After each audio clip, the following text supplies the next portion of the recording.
Live from downtown Vancouver at the Vancouver Film School campus, it's time for EP Live.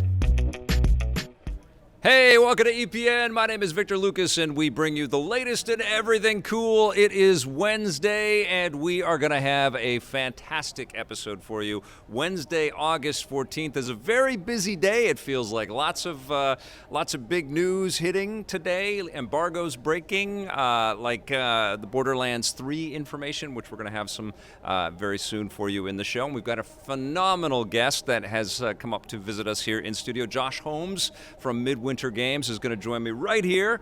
But first, we have a rundown to get to, of course. And this one is going out to the guy in the shades, Corey Hart. Hey, Vic, you guys rock. Watch you on the daily, and we'll come by Vancouver sometime. Best info show I know. Thank you so much, the guy in shades. This rundown is all yours.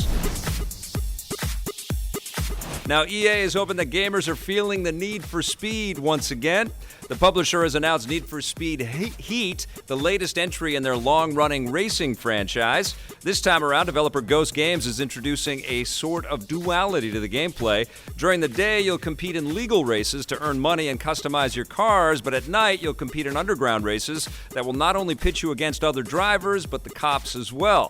Thankfully, the dev team promises that the car customization will be a big improvement over the last game, which received negative reviews, although we still don't know if there will be any microtransactions or loot box mechanics. Need for Speed Heat arrives on November 8th. Now, this is developed by Ghost Games out in Sweden, and they've done some phenomenal work with the production values on their Need for Speed game so far. This is a vaunted franchise for EA, and I think it's incredibly important that they get this one right. Hopefully, it isn't loaded with too many microtransactions or loot boxes or things that are going to, put a negative spin on this. I think it's important that we have some daytime races. I think it's important that we get chased by cops. I think the Hot Pursuit games and the Need for Speed franchise have been, maybe not the biggest sellers, but I think the most critically praised. And if this is a return to that form, I think this is going to be great. I honestly feel like Ghost Games has put the ingredients together to build something really phenomenal and really forward sort of thinking with the Need for Speed franchise. The absence has been good for this brand. I think that people are ready to see what's next and what's new. I just hope that they don't drop the ball. I think the technology is there to build us something really cool. I'm super excited about this. I'm glad to see Need for Speed back. I just want it to feel super fun and super accessible, and I don't want to feel like the hand is out for you pay us for this, pay us for that. I don't want to see any of that stuff, and I want to get chased by cops and have a great time, and I want it to look pretty. So my fingers are crossed. We're going to learn more very soon because there's going to be new information at Gamescom, and the game is coming out in the fall, so let's keep our fingers crossed that it's awesome. Now, after being split apart, two of the biggest names in media are coming back together, and it's not because of a transporter malfunction. Star Trek TV owner CBS and Star Trek movie owner Viacom have officially announced their long-rumored merger. The two companies actually used to be one, but split back in 2005, causing problems for franchises like Star Trek, with half of the rights to the franchise owned by one and the rest owned by the other. Now that everything is back under one roof, it makes it easier for transmedia entities. That means we could expect to see even more Star Trek going forward. And I think that this probably was precipitated by the warm reception that Star Trek has had recently.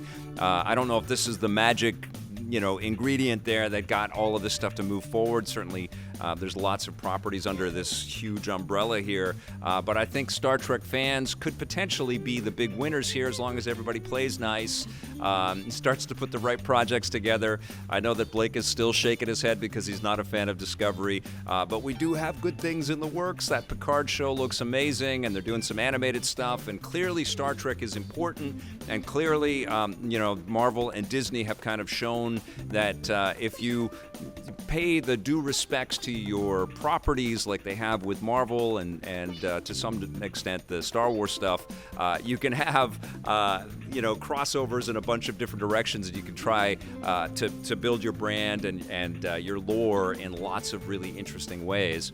And who knows, man? Maybe this is the way that we get our road to the Quentin Tarantino Star Trek, which would be insane. But I think this makes it a lot easier for sort of mixing the universes and sort of keeping everything straight. You know, the one thing that they don't have with Star Trek is that Kevin Feige type that is sort of leading the whole thing, you know, or even the George Lucas or the Star Wars Storyteller Group or whatever.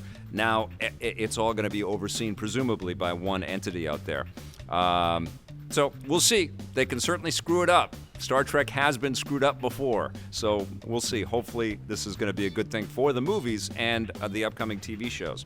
Now, it's official. 3 big game franchises are coming back from the dead. THQ Nordic has revealed that they're currently working on new Saints Row and Time Splitters games, and also confirmed rumors that the troubled zombie game Dead Island 2 has been uncanceled and is being made by a new developer, Dambuster Studios. This is welcome news for fans. THQ Nordic, also known as Nordic Games, bought the rights to Saints Row and Time Splitters from the former THQ Inc., which went bankrupt in 2013, so fans have been holding their breath for something new. Dead Island 2 is a little more complicated. It has been stuck in development hell for years, and when THQ Nordic bought publisher Deep Silver last year, they handed it off to the new developers. Hopefully, they're able to give it new life. Wasn't Dambusters the studio behind that Homefront 2? Did they bring that back? It was, and that was plagued with a lot of issues. It had a very, very bumpy launch, and it looked like it was going to be really cool. I love that THQ Nordic is trying these different ways to bring back franchises that meant so much to the games industry. I think that's great. I think that their sort of double-A approach is leading to some very interesting releases and re-releases. I think the game that has got me the most excited, I can't say honestly that I'm excited about a Dead Island 2 game. I can barely remember the first one. And when I saw the Dead Island 2 in the news, I was like, didn't that come out? But no, it just was stuck forever. So I'm not super psyched about that. Saints Row, I think, had a nice, healthy, long run, and it's almost nice to kind of look back in retrospect at some of those games. It sort of seemed like they petered out, although good releases in there. But Time Splitters, hell yes. Very excited about that, especially if some of the original people that worked on that game are back and they want to, they could not only just play with that time dynamic, but they could play with the way that games evolved in first person through the eras and make it kind of like this is a first person shooter game from 1995, this is a first person shooter game from 2022, and have a whole bunch of interesting gameplay scenarios playing with that time dynamic in there as well. Very clever, very creative bunch. Those Time Splitters games were, I think, ahead of their time, but they were super fun, and I think it's been, for people that were around, feverishly playing all of those games back then, it's been very sad to see it in an amazing franchise like that with all of this potential just sort of go poof and disappear into the ether. So I'm very happy that THQ Nordic is seeing value in titles like that and saying, yep, we got to bring that back. So good on you, THQ Nordic. Hopefully, these titles live up to their promise and their potential, and we will see some good games out of all this.